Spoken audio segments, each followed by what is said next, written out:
Layouts जो हैं हमारे, वो बेसिकली हमारा फाउंडेशन फॉर्म करते हैं किसी भी वेब डिज़ाइन को इम्प्लीमेंट करने के लिए। हम लेआउट्स बनाते हैं HTML के अंदर using table tags, using div tag, या हमारे पास HTML5 हमें कुछ नए टैग्स देता है जिसकी मदद से हम लेआउट को डिफाइन करते हैं। लेकिन जो सबसे मोस्ट कॉमन और मोस्ट पॉपुलर लेआउट के लिए टैग्स यूज होता है that is called div tag, जो हमारा डिवीजन का टैग है। लेट्स लुक इनटू इट कि एक लेआउट किस तरह का लगता है। दिस इज हमारा टिपिकल सा लेआउट है कि हमारे पास एक वेब पेज का हेडर है, हमारे पास एक नेविगेशन मेन्यू है, हमारे पास एक कंटेंट एरिया है और एक हमारे पास फुटर एरिया है। अगर इसी लेआउट को हम divs की मदद से इम्प्लीमेंट करने की कोशिश करें तो let's see how it looks like. हम सबसे पहले जो है हेडर को डिफाइन करेंगे।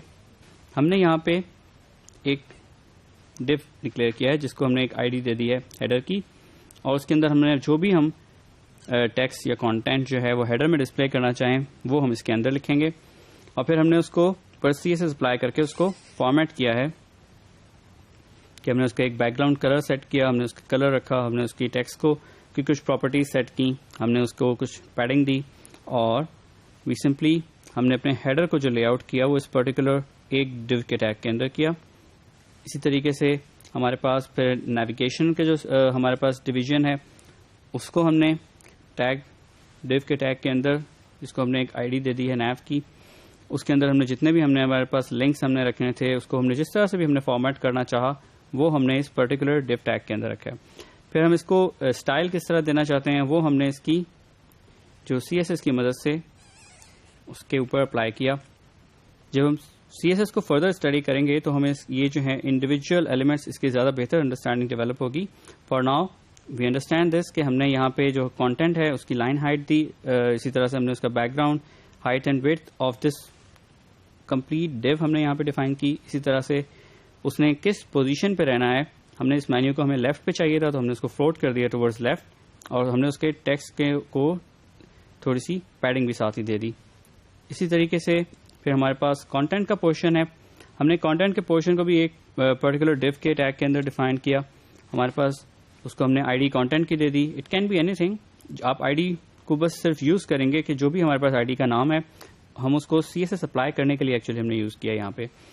सो हमने यहाँ पे एक कंटेंट के नाम से डिवीजन बनाया है जिसको हम अंदर हम जो भी हम कंटेंट रखना चाहें वो रखेंगे, जो हम अपने मेन कंटेंट एरिया में लेफ्ट पे डिस्प्ले करना चाहते हैं।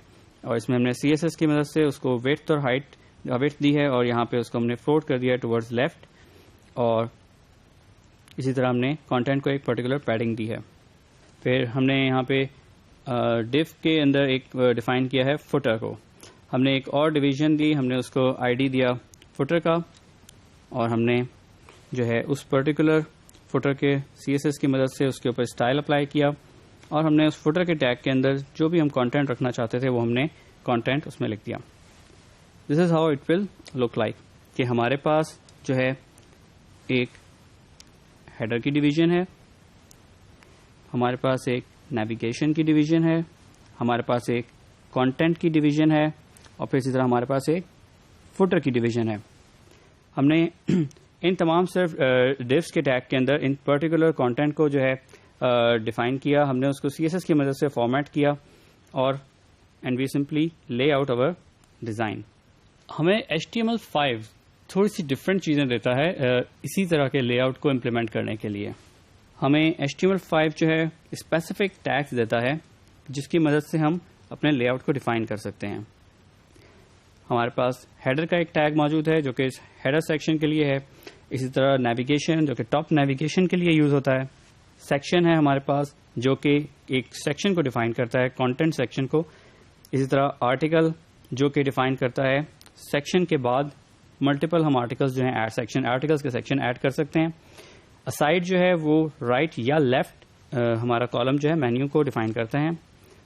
और इसी तरह हमारे पास फुटर है जो कि हमारे पे हमें डिफाइन करता है फुटर सेक्शन को। हमारे पास इसी तरह से डिटेल्स के नाम से है जो कि डिफाइन करता है एडिशनल डिटेल कंटेंट अगर हम डालना चाहें फुटर से ऊपर। इसी तरह से समरी का टैग है जो कि defines the heading for the details element. जो भी हम डिटेल एलिमेंट डालेंगे उसकी हमें सिनॉप्सिस जो है वो हम समरी के टैग में डाल सकते हैं। हम अपने जो हमने एग्जाम्पल पहले ली थी उसी एग्जाम्पल को लेते हैं और HTML5 के नए टैग्स की मदद से अगर हम इसको डिफाइन करना चाहें तो हमें बहुत थोड़ी सी चेंज करनी पड़ेगी।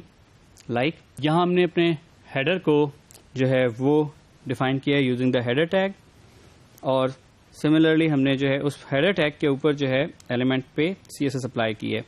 हमने डिव के केस के अंदर हमने डिवीजन डिफाइन की थी और उसकी आईडी हमने रखी थी और उस आईडी के बेस के ऊपर हमने CSS डिफाइन की थी, क्योंकि यहाँ पे HTML5 हमें हेडर का टैग देता है इटसेल्फ, जिसको हम यूज़ कर सकते हैं।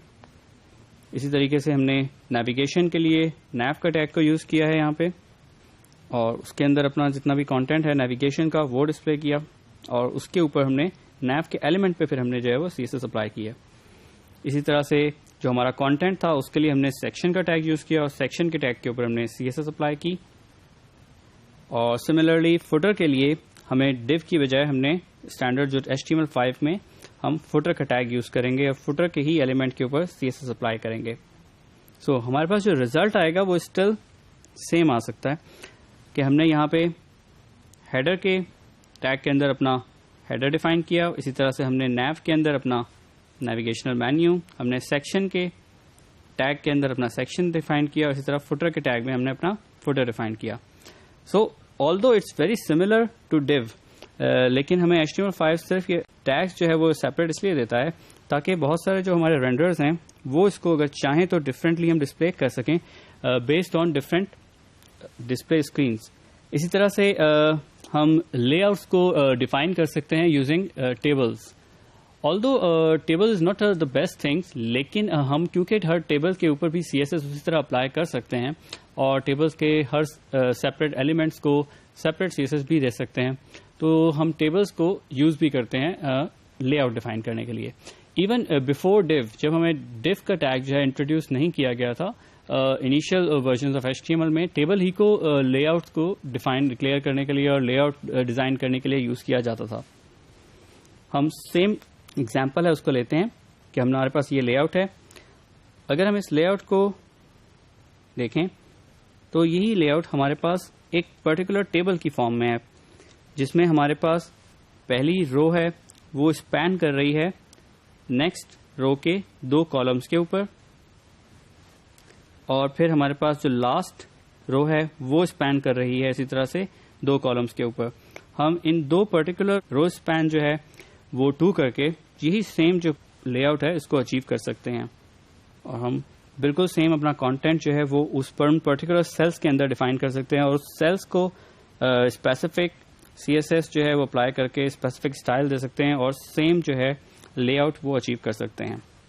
रिमेंबर कि ऑल्दो टेबल्स जो हैं वो भी हम हेल्पफुल होते हैं, इसी तरह डिव भी, और इवन HTML5 जो हमें नई चीज़ें देता है कि नए टैग्स वो भी हम यूज़ कर सकते हैं। लेकिन टेबल इटसेल्फ जो है वो उनको जब बनाया गया था तो उनका पर्पस जो है वो ये नहीं था कि उनसे लेआउट डिफाइन करें। प्राइमरीली जो डिव का जो टैग है उसका हमेशा से पर्पस ही इनिशियली उसको डेवलप करने का, उसको रखने का मकसद ही ये था कि हम डिव के टैग की मदद से डिफरेंट लेआउट्स को डिज़ाइन करें, डिफरेंट सेक्शंस को ब्लॉक आउट करें, उनको सेपरेटली स्टाइल करें। और हम HTML5 के जो सेपरेट टैग्स हैं उनको भी यूज़ कर सकते हैं ऑल्दो, मगर उसमें हमें सिर्फ और सिर्फ जो प्रॉब्लम आती है कि हमारा इस वक्त HTML5 जो है वो हर तमाम ब्राउज़र्स जो है वो सपोर्ट बहरहाल नहीं करते, तो उन केसेस के अंदर इट्स अ बेटर आइडिया कि हम हमेशा डिव को टैग को फिलहाल यूज़ करें और डिव के टैग की मदद से अपने लेआउट्स को डिफाइन करें। Thank you very much.